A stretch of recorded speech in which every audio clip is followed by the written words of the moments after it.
ಹಸುವಿನ ಕೆಚ್ಚಲು ಕೊಯ್ದ ಪ್ರಕರಣಕ್ಕೆ ಸಂಬಂಧಿಸಿದಂತೆ ಬಿಜೆಪಿ ರಾಜ್ಯಾಧ್ಯಕ್ಷ ಬಿವೈ ವಿಜಯೇಂದ್ರ ನೇತೃತ್ವದಲ್ಲಿ ಪಕ್ಷದ ನಿಯೋಗ ಬೆಂಗಳೂರಿನ ಕಾಟನ್ ಪೇಟೆಯಲ್ಲಿರುವ ಹಸುವಿನ ಮಾಲೀಕ ಕರ್ಣನ ಮನೆಗೆ ಭೇಟಿ ನೀಡಿತು. ಈ ಸಂದರ್ಭದಲ್ಲಿ ವಿಧಾನಸಭೆಯ ವಿರೋಧ ಪಕ್ಷದ ನಾಯಕ ಆರ್ ಅಶೋಕ, ಸಂಸದ ಪಿಸಿ ಮೋಹನ್, ವಿಧಾನ ಪರಿಷತ್ ಸದಸ್ಯ ಎನ್ ರವಿಕುಮಾರ್ ಮತ್ತಿತರರು ಉಪಸ್ಥಿತರಿದ್ದರು. ಈ ವೇಳೆ ಮಕರ ಸಂಕ್ರಾಂತಿ ಪ್ರಯುಕ್ತ ಗೋಪೂಜೆ ನೆರವೇರಿಸಲಾಯಿತು.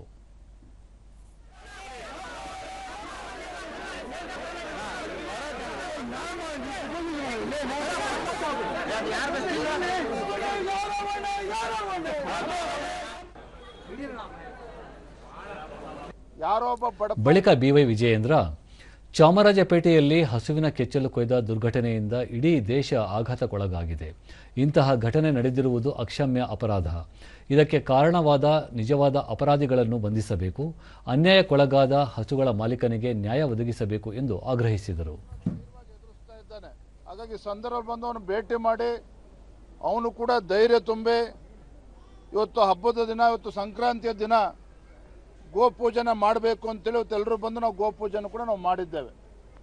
ಕೃತ್ಯದ ಹಿಂದೆ ಆರ್ ಅಶೋಕ, ಹಸುವಿನ ಕೆಚ್ಚಲು ಕೊಯ್ದ ಪ್ರಕರಣದಿಂದ ಮಾಲೀಕ ಅತ್ಯಂತ ದುಃಖಿತನಾಗಿದ್ದು ಹೈನುಗಾರಿಕೆಯಿಂದ ಜೀವನ ಸಾಗಿಸುತ್ತಿದ್ದರು. ಘಟನೆಗೆ ಸಂಬಂಧಿಸಿದಂತೆ ಸೂಕ್ತ ತನಿಖೆಯಾಗಬೇಕು. ಈ ಸಂಬಂಧ ಪಕ್ಷದ ವತಿಯಿಂದ ರಾಜ್ಯಾದ್ಯಂತ ಪ್ರತಿಭಟನೆ ಹಮ್ಮಿಕೊಳ್ಳಲಾಗುವುದು. ಹಸು ಮಾಲೀಕರಿಗೆ ಪಕ್ಷದ ವತಿಯಿಂದ 1 ಲಕ್ಷ ರೂಪಾಯಿ ಪರಿಹಾರ ನೀಡಲಾಗಿದೆ. ತಪ್ಪಿಸ್ಥರ ವಿರುದ್ಧ ಪೊಲೀಸರು ಸೂಕ್ತ ಕ್ರಮ ಕೈಗೊಳ್ಳಬೇಕೆಂದು ಒತ್ತಾಯಿಸಿದರು.